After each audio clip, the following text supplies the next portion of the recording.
Selamat siang semua praktisi pendidikan di Indonesia dan juga pemerhati dan masyarakat yang mencintai pendidikan di tanah air.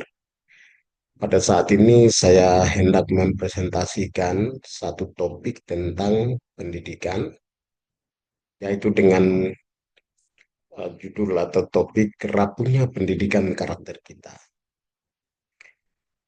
Di sini ada beberapa faktor yang membuat rapuhnya pendidikan karakter kita di negara ini. Nanti akan saya ulas satu persatu. Jika ada hal-hal yang tidak sesuai dengan fakta, mungkin pengetahuan Bapak Ibu, nanti bisa koreksi dalam video ini, dalam channel YouTube saya.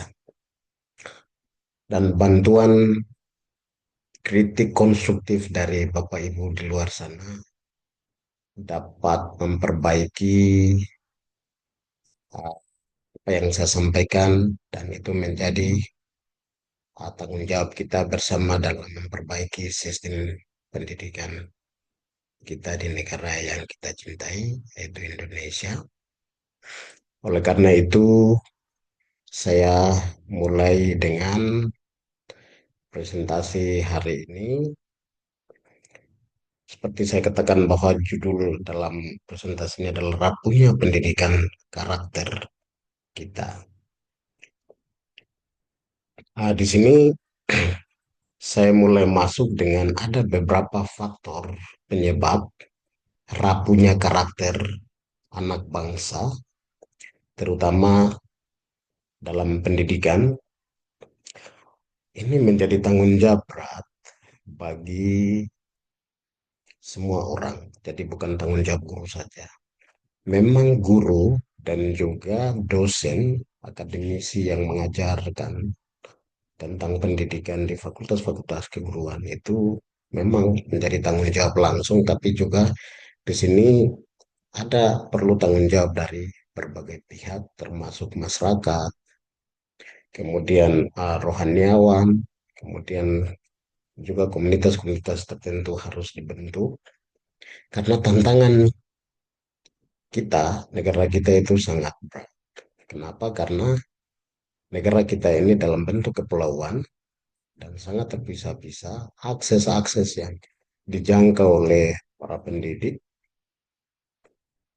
dan juga dalam dunia pendidikan oleh baik itu oleh pemerintah maupun pihak-pihak swasta yang menyelenggarakan pendidikan, ini sangat berat. Oleh karena itu, uh, kita butuh ada kolaborasi antara swasta dan juga pemerintah dan masyarakat di sana, dan lebih terutama lagi itu bagaimana tanggung jawab orang tua secara individu, bagaimana membentuk karakter anak itu sendiri. Karena di dalam pendidikan formal yang diajarkan oleh guru-guru maupun para akademisi atau dosen, itu tidak cukup karena itu waktu sangat terbatas. Jadi sangat limited waktunya. Oleh karena itu di sini anak-anak lebih banyak bebas dengan pihak orang tua dan juga dalam lingkungan uh, society. Jadi civil society itu sangat penting dalam membentuk karakter anak itu sendiri. Oleh karena itu saya masuk dengan beberapa hal bagaimana faktor yang menyebabkan rapnya ini pendidikan kita, yaitu karena awalnya pendidikan yang tidak beres, maka negara ini bisa saja dalam ambang kehancuran apabila hal-hal yang saya masukkan di sini ada 5 poin ini tidak diperhatikan oleh baik. Ini yang kita lihat ini adalah bukan masalah, akar masalah, tapi akar masalahnya adalah seperti saya jelaskan bahwa di sini pengaruh-pengaruh dari luar, pengaruh lingkungan di civil society, lingkungan bagaimana anak-anak ini mereka bergaul itu menjadi fokus yang perlu diperhatikan oleh semua pihak. Jadi guru tidak cukup membentuk karakter anak dalam waktu yang sangat terbatas. Misalnya, mulai dari anak itu seperti aturan waktu di negara kita itu mulai dari jam 7 sampai kadang-kadang pulang jam 12, ada perpanjang waktu sampai jam 3, tapi waktu-waktu itu tidak cukup untuk membentuk karakter anak itu menjadi baik sehingga dia menjadi pemimpin masa depan negara ini. Bagaimana dia mempertahankan apa yang sudah pernah diperjuangkan oleh para pendahulu, terutama para founding father negara ini, itu agak sulit. Banyak nasihat, banyak anjuran atau saran yang disampaikan oleh berbagai pihak, terutama penyelenggara pendidikan itu sendiri, baik itu dalam pendidikan formal maupun non formal. Banyak seminar-seminar, banyak sarasihan, banyak simposium, segala macam yang sudah dirancang sedemikian rupa dan dalam rangka meminimalisir atau meredius kekerasan, karakter yang tidak sesuai dengan nilai-nilai yang dimiliki oleh bangsa kita sendiri, tetapi masih saja terjadi hal-hal yang menghancurkan atau merugikan orang lain. Nah, itu datang dari berbagai kalangan, bukan hanya siswa. Siswa kadang-kadang kita salahkan siswa, tetapi justru datang dari orang-orang terpelajar, malah datang juga dari para petinggi-petinggi negara ini. Oleh karena itu kita lihat nomor satu dalam pembahasan saya hari ini adalah korupsi merajalela dilakukan oleh oknum-oknum pejabat yang tamak di negara ini. Mohon maaf, saya menggunakan kata tamak. Tamak ini mungkin menurut saya kata yang agak sedikit vulgar, tetapi ya harus kita sampaikan ini. Dan karena apa, setiap kepemimpinan oleh oknum-oknum pejabat yang ada di dalam rezim ini selalu presiden berakhir selalu ada temuan-temuan korupsi. Nah, jadi di sini banyak pejabat. Jadi oknum-oknum pejabat ini yang justru memberikan teladan yang kurang baik. Sehingga ini menjadi membentuk para generasi berikutnya, watak mereka terbentuk. Terus moral mereka terbentuk dari kelakuan-kelakuan oknum pejabat tadi. Yang kedua adalah para banser yang selalu menjadi parasit pada sebuah kroni pemerintahan sehingga menyerang para politikus. Jadi para banser ini sengaja diciptakan dan dilindungi oleh penguasa sehingga mereka membantah dengan argumen yang sangat banal, argumen menyerang, mengkritisi, dan kritikannya sangat dangkal sekali. Dan ini kelompok-kelompok banser ini saya kira menjadi ancaman bagi kelangsungan pendidikan kita, karakter anak bangsa akan hancur jika banser ini terus dipelihara. Saya kira ini menjadi perhatian serius oleh pengelola negara, terutama para pemimpin baru dalam era Bapak Prabowo. Tidak usahlah gunakan para banser semacam ini untuk dia tidak dapat proteksi program-program yang akan dilaksanakan oleh Bapak Prabowo dan juga para jajarannya. Oleh karena itu, saya berharap sebuah banser ini bisa menjadi ancaman. Oleh karena itu, ini kalau bisa itu ditiadakan atau bagaimana caranya diberangus atau ini kata agak kasar tapi perlu dikontrol ketat oleh pemerintah sehingga tidak boleh ada banser lagi hidup merajalela membunuh karakter kemudian merusak karakter anak bangsa dan yang berikut adalah Nomor ketiga ini para radikalis yang otaknya didoktrin oleh satu aliran atas nama sebuah agama atau kepercayaan sehingga menekan sesama anak negeri. Jadi saya pikir ini real fakta ya, fakta yang kita lihat selama ini. ah, para kelompok-kelompok ini tidak dia mengatasnamakan agama, tetapi bukan dia disuruh oleh agama-agama atau kepercayaan resmi di negara ini. Tapi mereka ini atas nama pribadi, oknum, dia mengatasnamakan agama, terus dia merusak nilai-nilai Pancasila itu sendiri, di mana Pancasila sebagai satu filosofi negara ya. Jadi Indonesian state philosophy.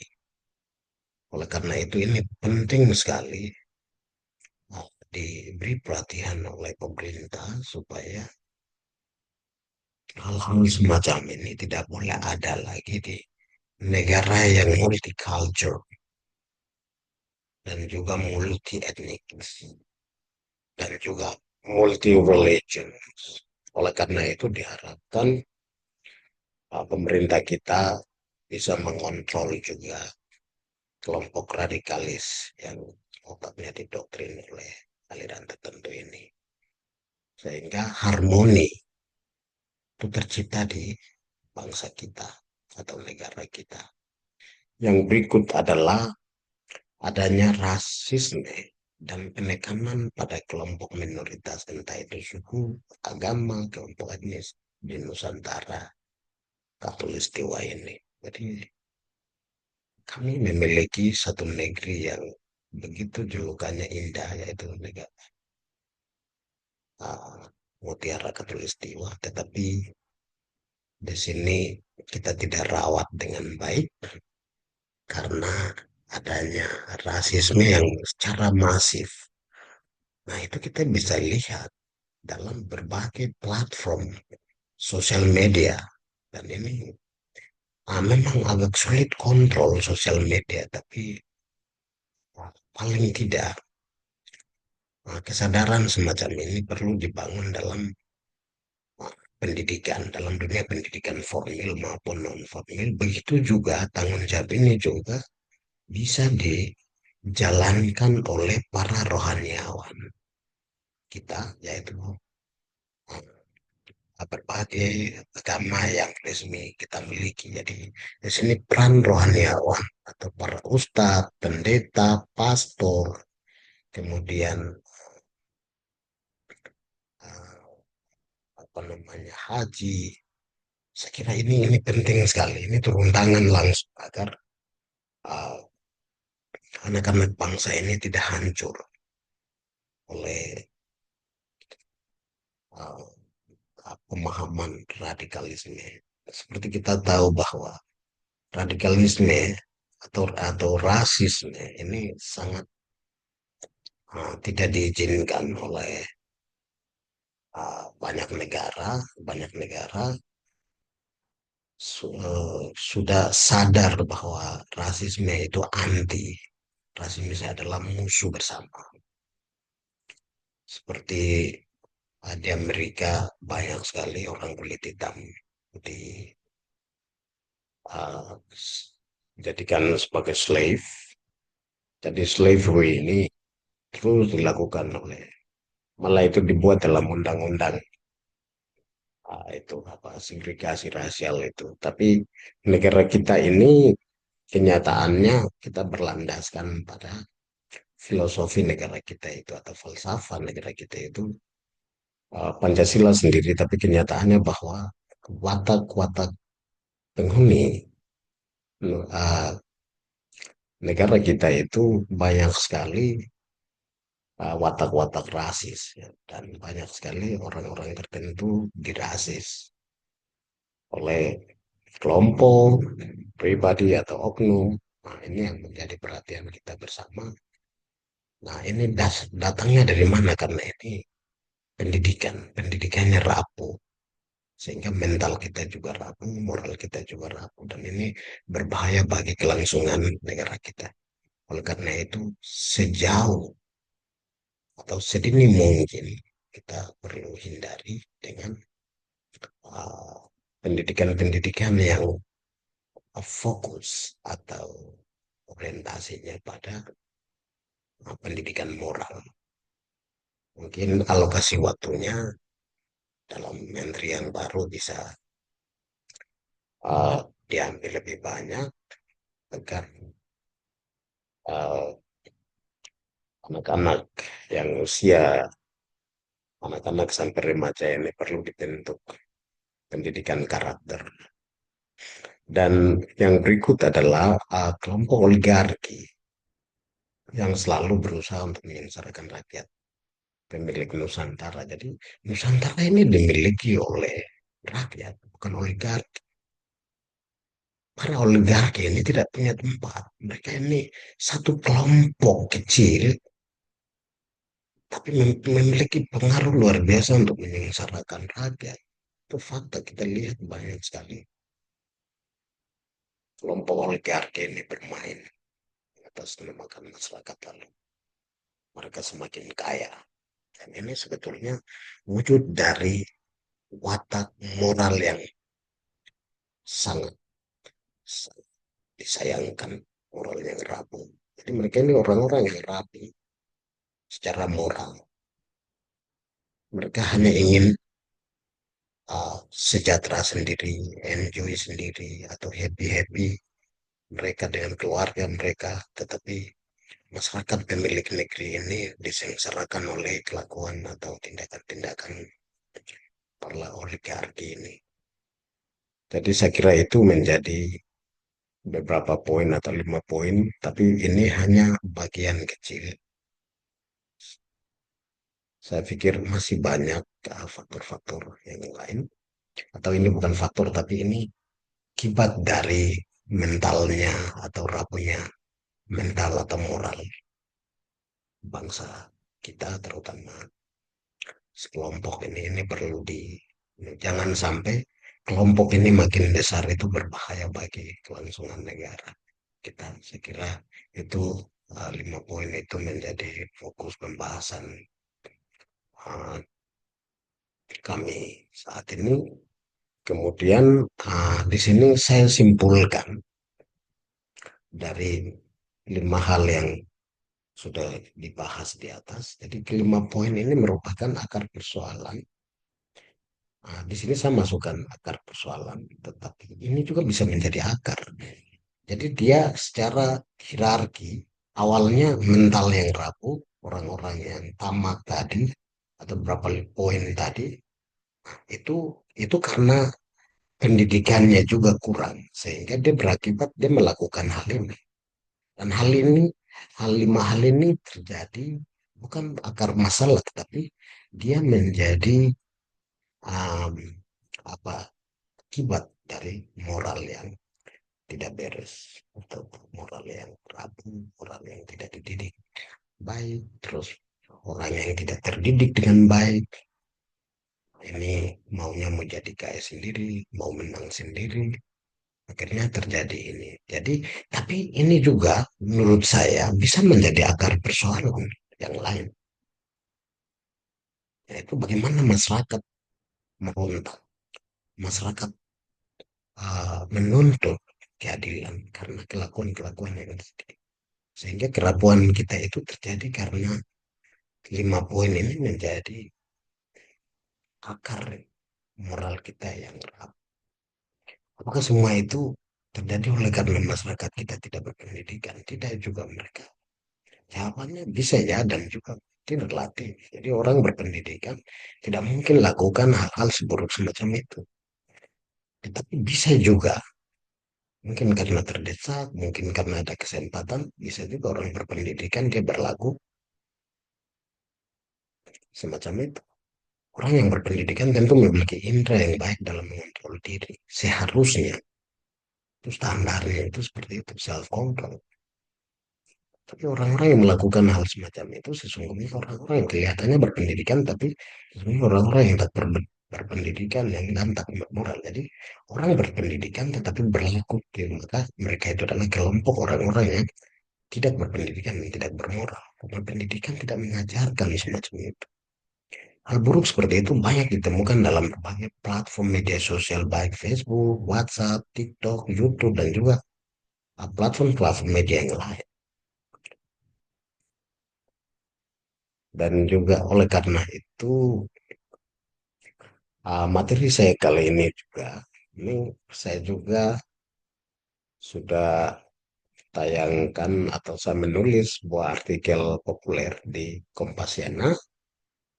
Oleh karena itu, Bapak Ibu, para pemerhati pendidikan, dan juga masyarakat luas yang mencintai dengan negara ini bisa membaca artikel yang saya tulis dalam Kompasiana, dan saya juga butuh masukan yang konstruktif dari berbagai pihak, terutama para pendidik, teman-teman praktisi pendidikan. Semoga kerjasama kita, pemahaman kita bersama itu mudah-mudahan dapat memperbaiki karakter anak-anak kita di negeri ini, terutama anak muda dan juga siapapun, melalui video semacam itu dan mudah-mudahan dapat menyadarkan. Terima kasih, sekian. Mohon maaf jika ada hal-hal yang tidak dikehendaki oleh Bapak Ibu di luar sana. Mohon dimaafkan. Terima kasih. Shalom.